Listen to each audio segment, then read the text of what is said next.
குண்டூசி பெண் வரலாறு பாஞா ரிதன்யா அவர்கள். அனைவருக்கும் வணக்கம். என் பெயர் பாஞா ரிதன்யா. நான் 5ஆம் வகுப்பு படிக்கிறேன். நான் யார் என்று உங்களுக்கு தெரிகிறதா? நன்றாக உற்று பாருங்கள். நான் தான் குண்டூசி பேசுகிறேன். நான் சிறியவனாக இருப்பதால் என்னை யாரும் கண்டு கொள்வதே இல்லை.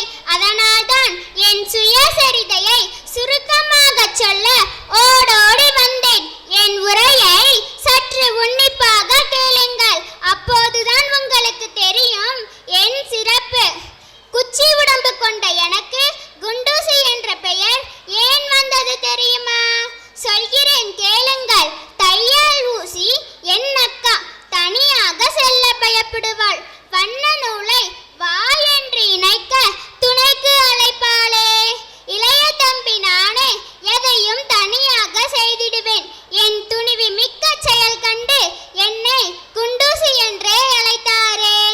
அறிவிப்பு பலகையில் ஆணிய என்னை அறைந்து கொண்டு ஊராரின் செய்திகளை உறக்கச் சொல்லும் என்னை குறைவாய் என்னும் நினையாதீர். நான் எடுத்தால் தெரியும் விஸ்வரூபம். ஈட்டி எந்தன் முப்பாட்டன். மூத்த பரம்பரை சரிதான், இளைய பரம்பரை ஏன் இப்படி இளைத்த பரம்பரையானது என்றுதானே கேட்கிறீர்கள்.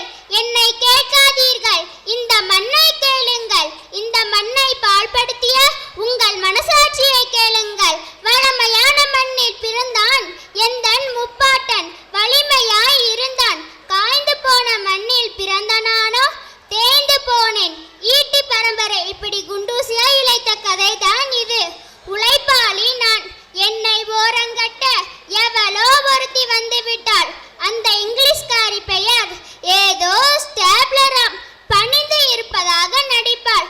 பின்னிருந்து குத்தும் வேஷக்காரி. நானோ நேருக்கு நேராய் குத்துவேன். நேருக்கு நேராய் நின்றால் யாருக்கும் இப்போது பிடிப்பதில்லை. ஆனாலும் உங்கள் நெஞ்சு